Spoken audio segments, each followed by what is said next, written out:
Hello and welcome back to my Pokemon Journeys review series. Today we are reviewing episode 75 and I hope you enjoy. The episode picks up where the last one left off with Dawn and Chloe finding a wild Cresselia who is injured.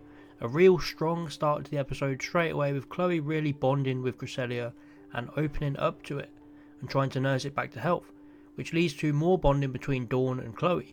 The episode really did just pick up where the last one left off with them going a bit more in depth and talking about themselves a bit more. Dawn says she used to travel around with a Pokemon doctor in the making, and we see a flashback of Brock himself, which was just nice to see. And then she says she travelled around with another Pokemon trainer who was a Pokemon freak as well, and Chloe thinks about Ash and Go at that point. Chloe tells Dawn about her dad and that everyone expects her to become a Pokemon professor, but she doesn't know what she wants to do. Dawn offers her to try a Pokemon contest and that she should keep trying things just like her Eevee is doing. I really like this whole back and forth between them, and during this we get a Piplup reference to the time where he was evolving but was forcing himself to stay as a Piplup. It was such a random episode to reference in Diamond and Pearl, but it made perfect sense to compare this to the Chloe and Eevee situation.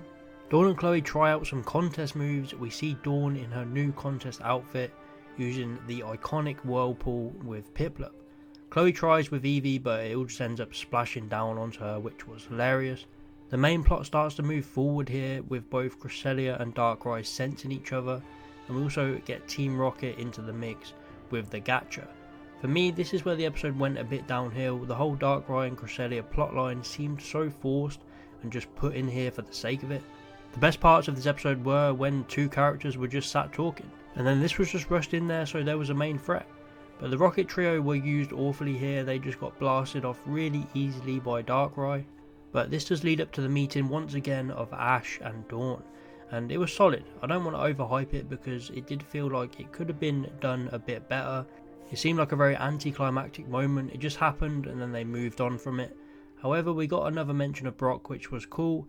And I guess this wasn't really Ash and Dawn's episode, this was Chloe's episode, so it was more the fact that Chloe was surprised that Ash and Dawn actually knew each other, but I still would have liked a bit more from Ash and Dawn. They all quickly work out that Cresselia and Darkrai aren't fighting each other, and then the Matori Matrix finally show up 15 minutes into the episode and try to capture them both. There's some cool battles and some fantastic animation with everyone getting involved, but overall it was pretty boring of a climax battle. It wasn't built up very well, and it was an easy victory for Ash, the gang, Darkrai and Cresselia. Darkrai uncovers the moon and it shines down on Cresselia to heal it, which was a very nice ending. The episode ends with the gang all going to the beach, having a good time, splashing around. Eevee looks like it's having fun, so they decide not to bother with the contest. Slightly annoying, I would have liked to have seen a contest in Journeys, but still this ending was a lot of fun. It was such well animated, it looked really crisp and it seemed like it was straight from a movie. The narrator says that the summer vacation is only just getting started.